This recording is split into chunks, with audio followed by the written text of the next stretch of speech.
Vijayapura PM. Shri ಉನ್ನತೀಕರಿಸಿದ ಸರಕಾರಿ ಹಿರಿಯ ಪ್ರಾಥಮಿಕ ಶಾಲೆಯಲ್ಲಿ 2026ರಿಂದ 27ನೇ ಸಾಲಿಗೆ ದಾಖಲಾತಿಗಳು ಆರಂಭಗೊಂಡಿದ್ದು, ಸರಕಾರ, ಗ್ರಾಮೀಣ ಭಾಗದಲ್ಲಿನ ಬಡ ವಿದ್ಯಾರ್ಥಿಗಳ ಕಲಿಕೆಗೆ ಅನುಕೂಲ ಕಲ್ಪಿಸಲು ನೀಡುತ್ತಿರುವ ಸೌಲಭ್ಯಗಳನ್ನು ಜನರು ಸದುಪಯೋಗ ಮಾಡಿಕೊಳ್ಳಬೇಕು ಎಂದು ಮುಖ್ಯಶಿಕ್ಷಕಿ ಎನ್. ಸುಜಾತಮ್ಮ ಹೇಳಿದರು. ವಿಜಯಪುರ ಪಟ್ಟಣದ ಗುರಪ್ಪನಮಠದ ಪಿ.ಎಂ. ಶ್ರೀ ಶಾಲೆಯಲ್ಲಿ ಹಮ್ಮಿಕೊಂಡಿದ್ದ ದಾಖಲಾತಿ ಆಂದೋಲನ ಜಾಥಾ ಕಾರ್ಯಕ್ರಮಕ್ಕೆ ಚಾಲನೆ ನೀಡಿ ಅವರು ಮಾತನಾಡಿದರು.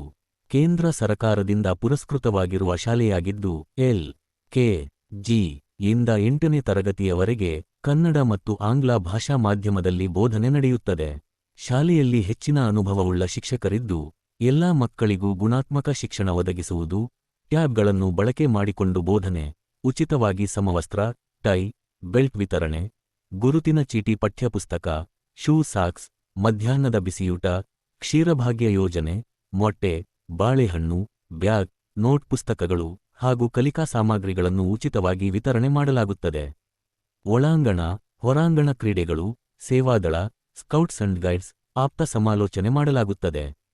ಉತ್ತಮ ಪ್ರಯೋಗಾಲಯಗಳು, ಪ್ರತಿಭಾ ಕಾರಂಜಿ, ಕಲಿಕಾ ಹಬ್ಬ, ನವೋದಯ ಪರೀಕ್ಷೆಗಳಿಗೆ ಮಕ್ಕಳಿಗೆ ವಿಶೇಷ ತರಬೇತಿ, ಯೋಗ, ಕರಾಟೆ, ಸ್ಲೋಕನ್ ಇಂಗ್ಲಿಷ್, ದೇಶಿ ಕಲೆಗಳ ತರಬೇತಿಗಳು, ಗ್ರಂಥ ಭಂಡಾರ, ಸ್ಮಾರ್ಟ್ ಕ್ಲಾಸ್, ಸಂಗೀತ, ನೃತ್ಯ, ವೃತ್ತಿ ಮಾರ್ಗದರ್ಶನ ಸೇರಿದಂತೆ ಉತ್ತಮ ಶೌಚಾಲಯಗಳ ವ್ಯವಸ್ಥೆ, ಬಯಲು ರಂಗಮಂದಿರ ಮುಂತಾದ ಸೌಲಭ್ಯಗಳನ್ನು ಮಕ್ಕಳಿಗೆ ಉಚಿತವಾಗಿ ಒದಗಿಸಲಾಗುತ್ತಿದೆ ಎಂದರು.